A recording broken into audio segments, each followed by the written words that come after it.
Hi guys, this is Alea Jen and welcome back to my YouTube channel. So for today's video, merong tanong sa atin yung subscriber ko. Nakalimutan ko lang yung name. Step-by-step procedure daw kung paano mag-apply as domestic helper dito sa Hong Kong. So first is, kailangan magkaroon ka na ng passport. So siya, nag-appointment na siya and kukuha na siya sa Monday ng passport. And it takes, I think, 2 weeks bago dumating yung passport kung ipapadeliver or kung pick up, ganun din naman. Ayan. So first is passport, and dati pag hindi rush is 800, pag rush ata 1,200, hindi ko lang alam kasi 2018 ba ako kumuha, nakalimutan ko na. Yun yung unang time na naglabas sila ng na 10 years na yung expiration ng passport, and ako yung unang nakakuha nun. And then second is pumunta ka na ng agency, maghanap ka na sa Facebook kung anong mga legit agency, meron dyang Kings, Light in Hope, Jedigal, Maris, Home Sweet Home ba yan? And then marami pang iba, nandyan lang yan sila nakahilira. Meron ding, ano ba yung isa, nakalimutan ko, Placewell, ayan. So marami dyan, hanapin nyo lang yung legit talaga. And then hanapin nyo din kung alin yung mas mura yung placement, hindi naman placement fee, alin yung mura yung processing fee. Kasi merong iba na hawak nila yung training center ng TESDA, and then yung hinihingi nila is 15,000. Sa amin, sa Kings and sa Light in Hope, pinapabayaan ka kung saan ka maghanap ng training center mo as long as yung in situ ng TESDA na ibibigay mo is domestic work. Ayan. Domestic in situ, domestic work, nakalimutan ko na. Basta ganon, hindi siya pwedeng housekeeping. Kaya yung may mga housekeeping dyan, hindi yan pwede. Nung bago din ako, akala ko yung housekeeping is yun na yung pangkatulong na na certificate ng TESDA, hindi pala. Iba pala, domestic work pala yung hinihingi nila. And then, maghanap ka na ng agency and magpa-interview ka na.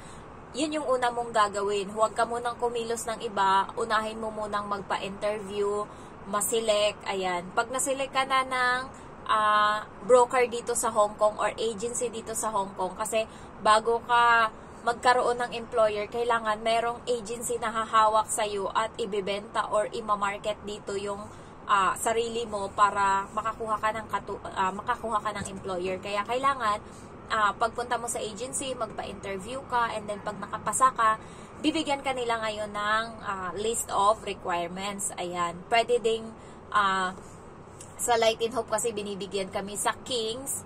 Meron din silang binibigay, pero nasa iyo kung sisimulan mo na. Ako, pagkatapos na nakapasa ako ng first employer, first brokers interview dito sa Hong Kong, is nag-process na ako ng NBI ko, and then ayun muna yung kinuha ko. Meron na din naman akong ibang mga requirements like pag-ibig number, and then yung PAYOS, and then a-registration ginawa ko na kasi madali lang naman yun guys, nasa cellphone mo lang naman yun gagawin.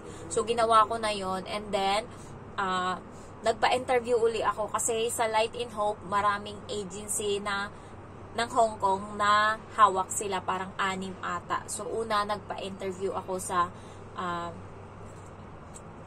Hin's Employment dito sa Hong Kong. So nakapasa ako.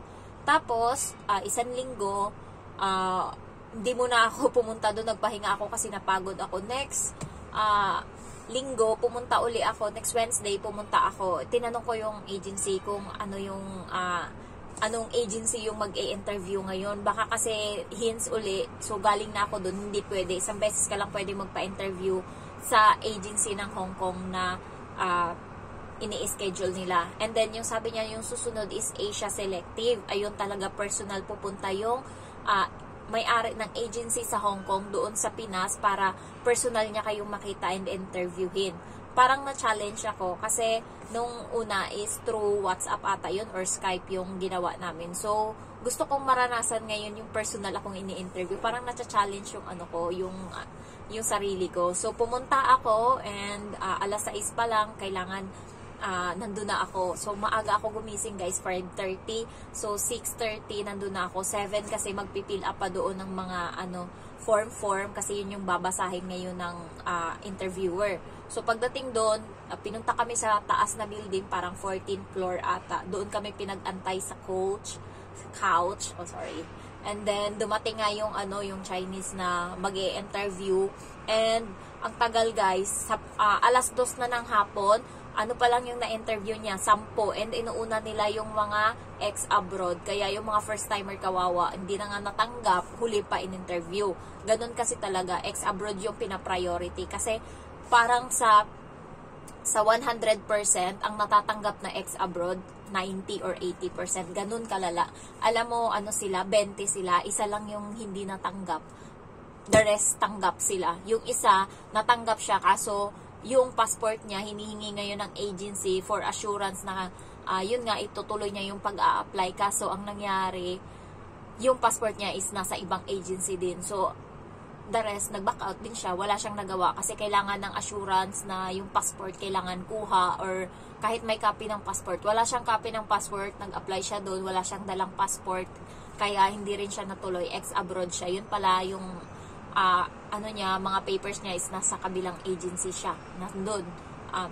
Tapos, pagkatapos interview ng mga ex-abroad, next is mga first-timer, and ako yung una na na-interview na first-timer. So, guys, sa first-timer, halimbawa, 50 kayo dyan, yung matatanggap lang dyan, 5 or 10. Kaya kailangan galingan nyo. Yung iba galing pa ng Mindoro, lumuwas ng Manila, para lang makapag-apply, and ang worst, hindi natatanggap. Lalo pag first-timer, kailangan ka sa English, fluent. Hindi naman ganun ka-fluent, pero kaya mong lusutan, and dapat may tiwala ka sa sarili. Kailangan, guys, katulad nito magsalita ako, may confident, ayan, kahit na kausap mo yung agency, kailangan mataas yung boses mo, ganito, and na-i-explain mo yung sarili mo. Pero, hindi rin maiiwasan na kapag kasi kinakabahan ka, pumipiyo ka. So, nangyayari yan sa akin. So, ang ginagawa ko is, ginaganon ko yung kamay ko doon sa ilalim ng mesa.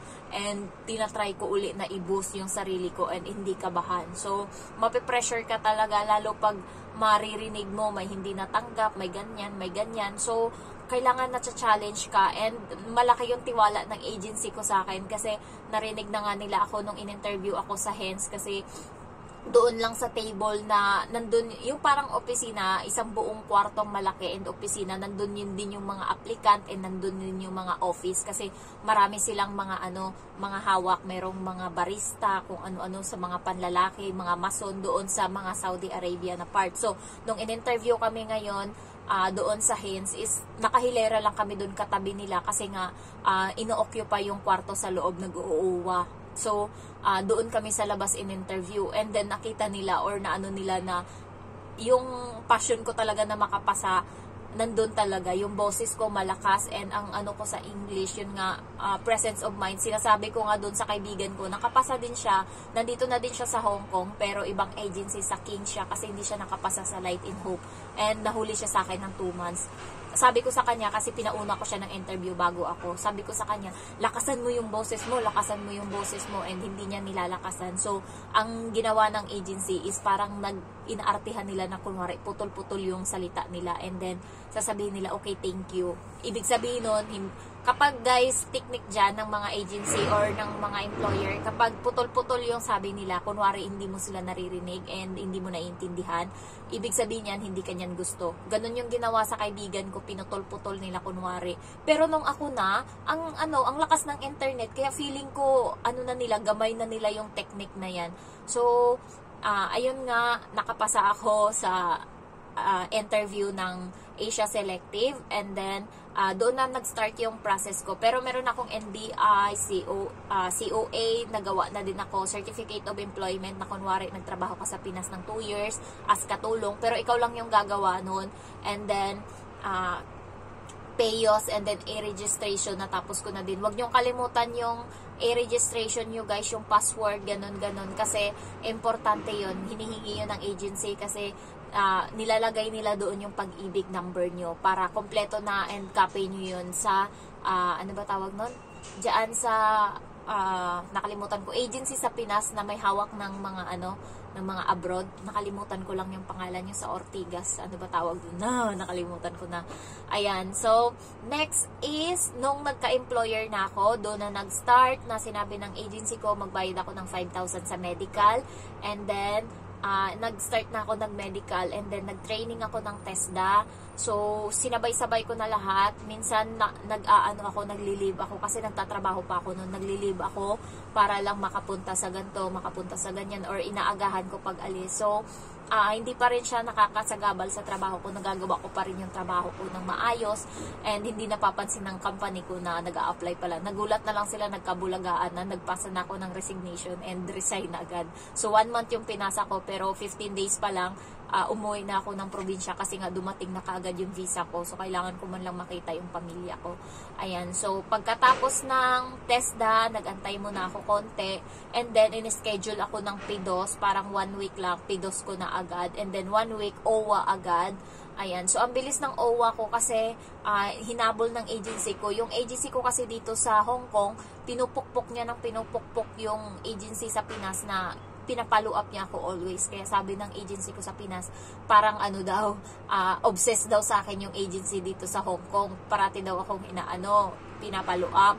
Hindi nila alam yung amo ko pala, parang binayaran ng extra bayad yung agency dito para mas mapadali ako. Kasi 5 months na sila mahigit na walang katulong and naninilaw na yung toilet bowl nila and yung mga gamit nila dito is hindi na mahitsuraan. Ng chinilas na sila sa bahay kasi ni pagmap hindi niya magawa, ni paglinis hindi niya magawa. Ayan. Kaya nag-request na talaga siya, nag-extra bayad siya. Ayun. So nag-OWA ako. Pagkatapos ng OWA, nagpasa ako ng 2x2 picture. Ayan, na white yung background and then yung mga lang, konti lang guys yung gagawin mo. Mapagod ka lang talaga sa training sa TESDA, maaga gumising, alas 2 gumigising na para lang mag-training assessment. And then, pag doon ka sa TESDA matulog sa training center, kailangan alas 5 gigising ka na. Kaya bunga nga doon ng nagtitraining, malala talaga, Diyos niyo. Ayan, so, ayun lang, napaka-konti lang. Agency naman kasi yung nagpa-process lahat as long as nandun yung mga papers mo. Follow up ka na lang, pasa-pasa ka na lang. Ayan, so, parang ilang beses lang ako nagpunta sa agency kasi yung medical ko naman, fit to work naman agad ako. So, walang problema. Nagpunta lang ako doon, nag-OWA ako, and then nagpasa ako ng requirements, and then nagbayad ako. Ayun lang yung yung hanash ko. Wala na masyadong hanash. Ang smooth lang. Siguro para sa akin talaga tong journey na to. Sabi nga nila, kahit anong pilit mo, kung hindi ibibigay sa'yo ni God, hindi talaga yung mangyayari. And ito sa akin, binigay ito ni God. Kaya, ang smooth lang ng process ko. Kasi dati, pinipilit ko talagang mag-apply. 24 years old pa lang ako. Ang daming hindrance, may bukol yung dede ko, ang dami talaga. And then, wala din akong pera. Nung time na yun, naisip ko nga na ipabenta na lang yung kalabaw namin. Babayaran ko na lang pag nandito ako sa Hong Kong. Pero, ngayon, walang ganong nangyari. Halos nakaalis ako na ako lang yung gumastos ng pera and may utang ako pero napakakonti. Nagkautang-utang lang ako dahil umuwi akong probinsya and kailangan ko ng pocket money. Pero the rest wala. Yung pag-apply ko dito is nagawa ko siya ng Kaya 2 months pa lang, tapos na ako sa lahat-lahat ng mga kautangan ko. Utang ko yun ng pero nakakapagpadala pa ako kay mamang ng 10,000. Utang ko yung na yun. Yung mga utang na yun is pag uwi ko ng Pinas, sa probinsya talaga kasi syempre banding ko yung pamilya ko and kumain-kain ganun and gala. Ayun lang, and sana ganun din ka-smooth yung process nyo. Siguro para talaga sa akin to kasi talagang para sa akin, binigyan ako ng amo na kahit papaano okay naman, tsaka kahit mabagal ako, hindi ako pinapagalitan, hindi naman ganun kalala. And kahapon nga, buong araw siyang nandito sa bahay, hinatid niya lang yung bata sa school, bumalik siya kaagad. Wala siyang pakialam, nandun lang siya nakaharap sa computer, and andun lang, ganun lang ginagawa niya. And ako, inutusan niya akong maglinis ng sasakyan, and pagbalik ko, naligo ako, and natulog ako dito ng 40 minutes sa taas sa kwarto ko. So, wala siyang pakialam as long as ginagawa mo yung trabaho mo, and minsan nga napapansin niya siguro na nagbablog ako. So, as long as wala akong ginagawa, ayan, hindi naman ako nagnanakaw, wala naman akong kalokohan, ayan lang. So, if you're new to my channel, don't forget to like, to comment, and then to subscribe. Thank you so much for watching. Bye-bye!